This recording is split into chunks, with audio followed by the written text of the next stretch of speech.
Number 3 है that और विच का the standard rule of grammar is that usage of that versus which depends upon the whether the following clause is essential और non essential. यहाँ पे non essential है, ठीक है। हम दैट और विच का यूज देखते हैं कि जो सेंटेंस क्लॉज है आपका आया कि वो एसेंशियल है या नॉन एसेंशियल है। अगर एसेंशियल होता है तो उसके साथ हम दैट यूज करते हैं, अगर नॉन एसेंशियल होता है तो उसके साथ हम क्या करते हैं, विच इस्तेमाल करते हैं। अब यहाँ पे इसकी कुछ और एक्सप्लेनेशन लिखी हुई है। This is use to indicate a specific object item person condition etcetera. This that जो है आपका वो स्पेसिफिक ऑब्जेक्ट आइटम पर्सन या कंडीशन को जो है आपका इंडिकेट करता है। While which is use to add information to an object to object. जो विच है हमारा वो ऑब्जेक्ट की इन्फॉर्मेशन में मजीद जो है ना वो एडअप करता है, ठीक है। Item situation are people because which indicate a non-essential optional clause, ठीक है। It is usually set off by comma before which and at the end of the clause। end of the clause भी हम comma से जो है ना वो separate करते हैं और शुरू में भी which के पहले भी हम comma से उसको सेपरेट करते हैं, ठीक है। और ये जो आपकी नॉन एसेंशियल क्लास होती है ये आपकी ऑप्शनल होती है, अगर ना भी दे तो भी सेंटेंस जो है आपकी वो पूरी मीनिंग देता है। आगे हम एग्जांपल्स में भी देखेंगे इसका। The general rule requires that the use that only to introduce essential, restrictive, defining relative clause which identifies the person or thing that being talked about। मतलब हम जो करते हैं नॉन एसेंशियल क्लास में हम एसेंशियल क्लास में हम जो है वो आइडेंटिफाई करते हैं पर्सन और थिंग को जिसके बारे में हम बात कर रहे हों। The building that I was telling about it just down the road, ठीक है। वो बिल्डिंग जो उसके बारे में बता रहा था वो क्या है, जस्ट डाउन द रोड है। अगर इसको हटा देंगे मतलब इसके अलावा हमारी मीनिंग कंप्लीट नहीं होगी। अगर हम इस सेंटेंस को हटा देंगे that was I was telling you about, तो यहाँ पे ये अगर हटा देंगे तो ये आपका पूरा का पूरा सेंटेंस जो है वो मीनिंग ही नहीं देगा, ठीक है। मीनिंग नहीं देगा तो ये आपका सेंटेंस खराब हो जाएगा। तो ये आपका एसेंशियल क्लास है, इस वजह से हमने इसको कॉमा से भी अलग नहीं करना और सीधा जो है हमने इसको यूज करना है। The building that I was telling you about is just down the road.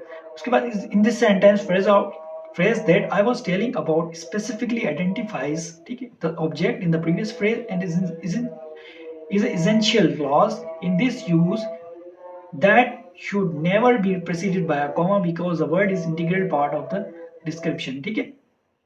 That जो है आपका क्या है, इसको हमने कॉमा से अलग नहीं करना क्योंकि ये इंटीग्रल पार्ट है सेंटेंस का। इसके अलावा सेंटेंस की जो मीनिंग है, डिस्क्रिप्शन है, वो कंप्लीट नहीं होगी। एग्जाम्पल है, कुछ सिमिलर एग्जाम्पल्स हैं इसके। My book that have blue covers are new. मेरे किताबें जिसके ब्लू कवर्स हैं वो न्यू हैं, ठीक है। अब यहाँ पे ये आपकी एसेंशियल क्लास है, इस वजह से हमने इसको कॉमा से अलग नहीं किया। The classes that held every Friday start at 9 AM, ठीक है। अब यहाँ पे जो क्लासेस होती हैं हर फ्राइडे को स्टार्ट होती हैं वो 9 बजे होती हैं, ठीक है। यहाँ पे ये भी आपका क्या है, एसेंशियल क्लास है, इस वजह से हमने क्या किया है, यहाँ पे दैट यूज किया है और उसको कॉमा से अलग नहीं किया।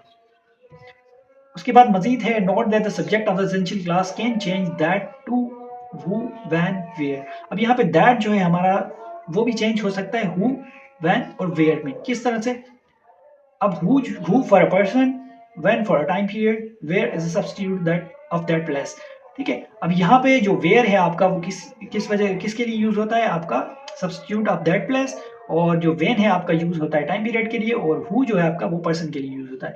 अब देखिए, the student who S the exam receive a special award.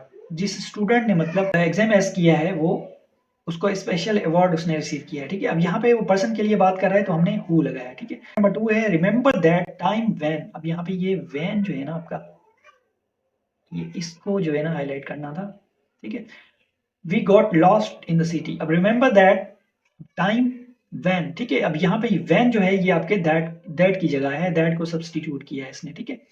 उसके बाद Sara went to the store where they sell handmade jewellery. अब यहाँ पे वेयर जो है वो प्लेस के लिए यूज किया है, यहाँ पे दैट को इसने रिप्लेस किया है।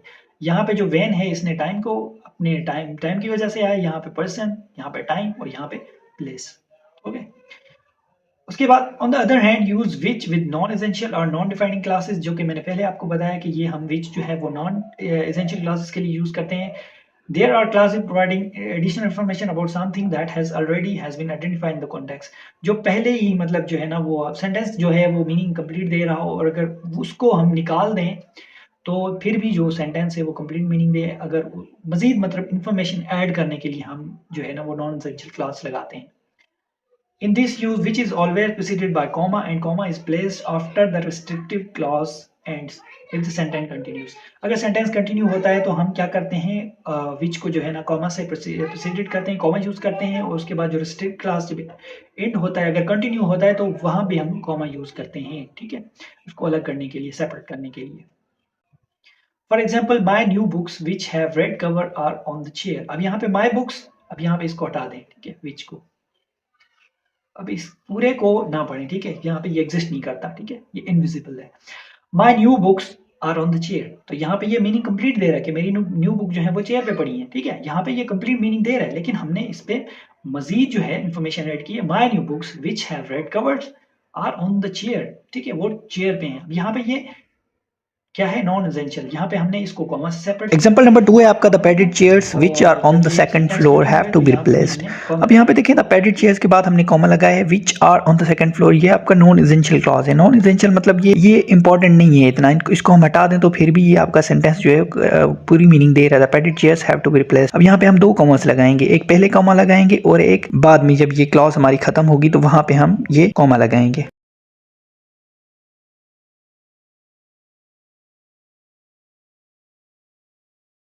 When the clause is in at the sentence, only one comma is used before which, ठीक है। अब यहाँ पे हम क्या करेंगे, when the clause is at the end of the sentence, अगर clause जो है वो end of the sentence है तो वहां पे हम एक कॉमा यूज करेंगे, ठीक है, जो which के पहले हम यूज करेंगे, बाद में नहीं करेंगे। Student in physics 105 have been complaining about the textbook which is hard to follow।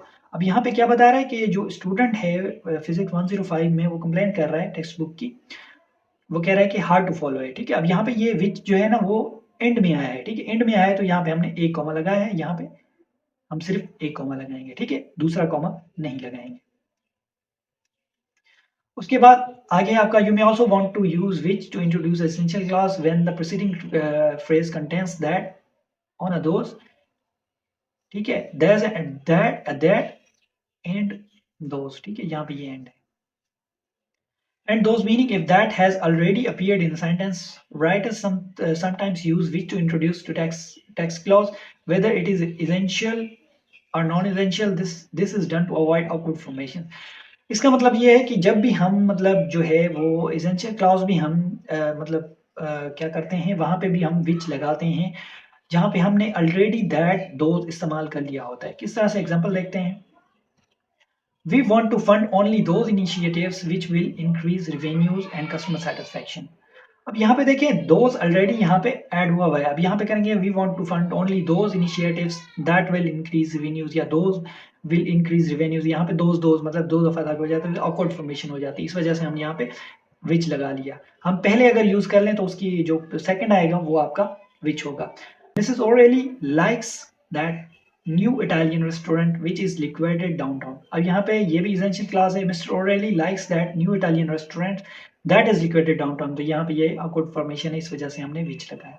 और ये है that which doesn't kill you max you stronger. अब यहाँ पे हम करते दैट डजंट किल यू, अब यहाँ पे ये भी मतलब अजीब awkward फॉर्मेशन है, तो इस वजह से हमने यहाँ पे विच यूज किया। तो यहाँ पे आपका जो रोल नंबर है वो 3 खत्म होता है, और हम आगे मजीद जरूर करेंगे, तब तक के लिए अल्लाह हाफ़िज़।